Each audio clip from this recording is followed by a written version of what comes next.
5 words or less time.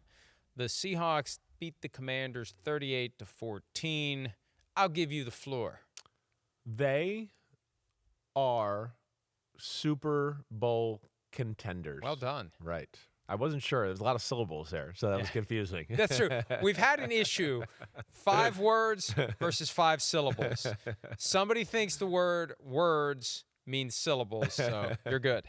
Yep. So, but I've said this to a few people, right? Just like on, we both go on talk radio around the country there, and they go, hey, what's one team that, nobody's thinking about to say, watch out, right? The Seattle Seahawks are that team for me. To go, like, I know everybody looks and go, oh, yeah, they're 6-2, but I don't think everybody's quite giving them credit for as good as they are. I think that's what jumps out to me. Seattle, to me, with what you're seeing them do on the offensive side of the ball, their O-line plays better. Sam Darnold's on fire. Jackson Smith and Jigba is actually making me question whether he's not the best receiver in football. That's how good he is. I'm not saying he is, but he's unbelievable. He's in there with Puka and Jamar Chase and Justin Jefferson. There's no denying it. There's none. He's incredible that way. Their defense, I wax poetically about their defense. I like their defense. It's ass kickers everywhere.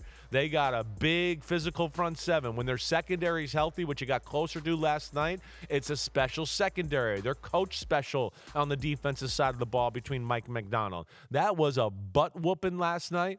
And Seattle is a team that I say, watch out for, because I just feel like they're going upwards on a big way. Absolutely. Yeah. And what a race it's going to be in the NFC West with the Seahawks, the Rams, and the 49ers not going away either. For the Commanders, for me, I had it, and now it slipped out of my brain. The season is over. Is that it, or did you just bullcrap that one? I did. I had another one, and I forgot about it because I was thinking how beautiful those Seahawks uniforms look, and it got me distracted.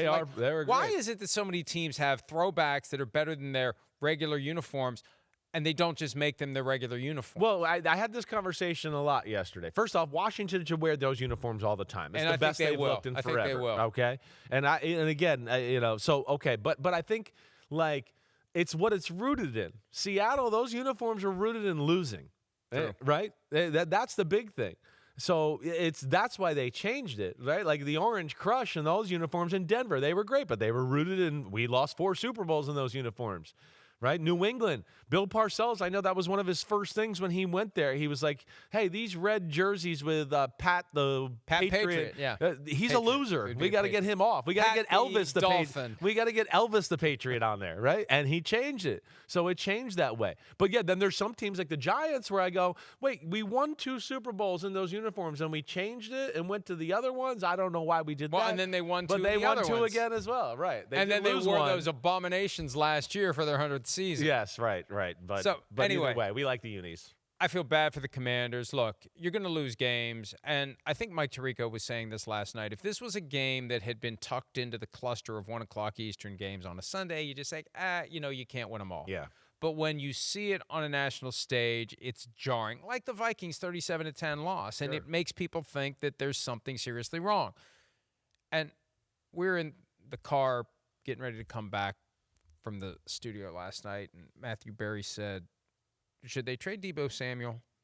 They're going to be 3-6. It's like, well, in 2012 they were 3-6 and they ran the table and they made it to the playoffs. Like, I don't think they're wired to give up. No, I don't think they're wired. But to the fall NFC to the stunk that year. But what happened was 2 plays later, Jayden Daniels suffers the dislocated elbow. Then it's like, well, I would trade anyone now. Like, it's over now. Well, you're not going anywhere without Jayden Daniels. They're going to be questioned with everything. They have the oldest team in football by a significant margin. Any expiring contract or any contract they're going to tear up after this year should be shopped and potentially traded. Von Miller, I was saying last week, if you're not going to use Von Miller, whose snap rate per play was higher than Micah Parsons, they're just playing him 1 out of 4 plays, trade him to a contender. Yeah, trade him to a contender. He could be a possible guy. I don't know. Deebo, like, what are you going to have to trade for him and pay him? Like, I don't know if that's going to be, like, I don't know if the teams are going to love that.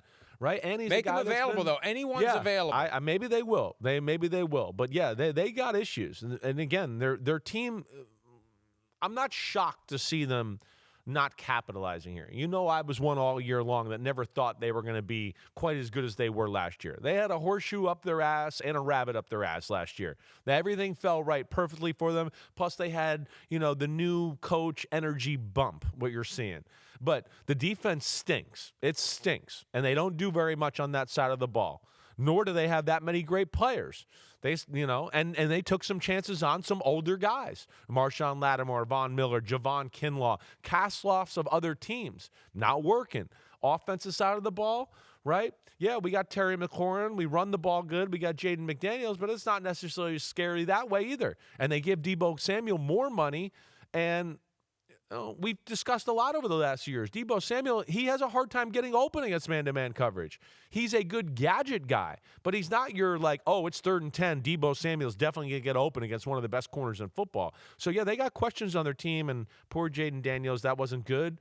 And that's what people worried about with Jayden Daniels coming out in the draft. Is he too frail? Is he too skinny? And here's his second injury of the year. Let me say this, because we talk all the time, I know I do, about the importance of quarterbacks protecting themselves. Right. Because one of the great cliches, and cliches are cliches because they are true. Your best ability is availability. And for a franchise quarterback, you can't be a franchise quarterback if you're not available to play on a regular basis. It has plagued Tua Tagovailoa throughout his career. It is an issue. Just because J.J. McCarthy emerged from one game healthy doesn't mean that there's not going to be this recklessness. I was saying last week, you have to understand how your body fits in space with 21 others, and you have to find ways to avoid contact. It's all about avoiding contact, because the more you avoid and the more you take, the greater the chance that that one extra hit is going to be the thing that injures you. Right. Jimmy Garoppolo on the sideline, being a meathead, week 3 of 2018, dropping his shoulder, tears his ACL. RG3, his first game ever with the Browns against the Eagles, drops his shoulder at the sideline and messes it up, and he's out for weeks. You have to know when to get down, when to get out of bounds, and it extends to your head coach, because the coach has to know when to get you the hell out of the game. Yeah. The coach has an obligation to protect the quarterback, and Dan Quinn, this is going to be Dan Quinn's 28-3. When it's close, there's going to be a year coming up when it's close. Right. It's going to get him fired. It's going to be lingering just enough. Unless, obviously everything goes great and you win Super Bowls, you're fine. But this is that thing he's not going to be able to wash off. And he should have had Jayden Daniels out of the game. Thursday night, both coaches should have had Lamar Jackson and Tua Tagovailoa out of a 28-6 game. You need to know when it's over, and you need to get your key players, your starting quarterback, the F off the field. The starting quarterbacks are too important to your team. They're too important to the game. Jayden Daniels should not have been out there, and Dan Quinn deserves every bit of criticism he's going to get. Oh, you can't live in your fears. Well, yes, you can. Todd Bowles got roasted last year for having Chris Godwin in a game late. That game was still in the balance. The Bucs were trying to come back on a Monday night against the Ravens. This was done. There's no 31-point plan in the final 7 minutes of a game. It feels like they were just, playing a game in which they were, let's just make the scoreboard look good. Let's make the score look better for the new. It's the old newspaper. Because when they at the end of the year, when the owner looks at it, they go, oh, we didn't lose that game that bad. And it's like, no, you got your ass whooped, and you were worried about your own politics here for the job and everything else, and that's why you kept them in there. Trying to get to 38-21. Right, 38-21 looks better than 38-7. Exactly right. Yep. Feel bad for them, but yeah, I mean, I'm confident in saying it's over for the Commanders. Marcus Mariota is a really good backup, but I just don't see enough there, especially that defense. It's stinky. They still play the Eagles twice. It's just done. It's done. All right. Hi, it's Mike Florio. Thanks for watching PFT on YouTube. Hit subscribe for the latest news and analysis from Pro Football Talk.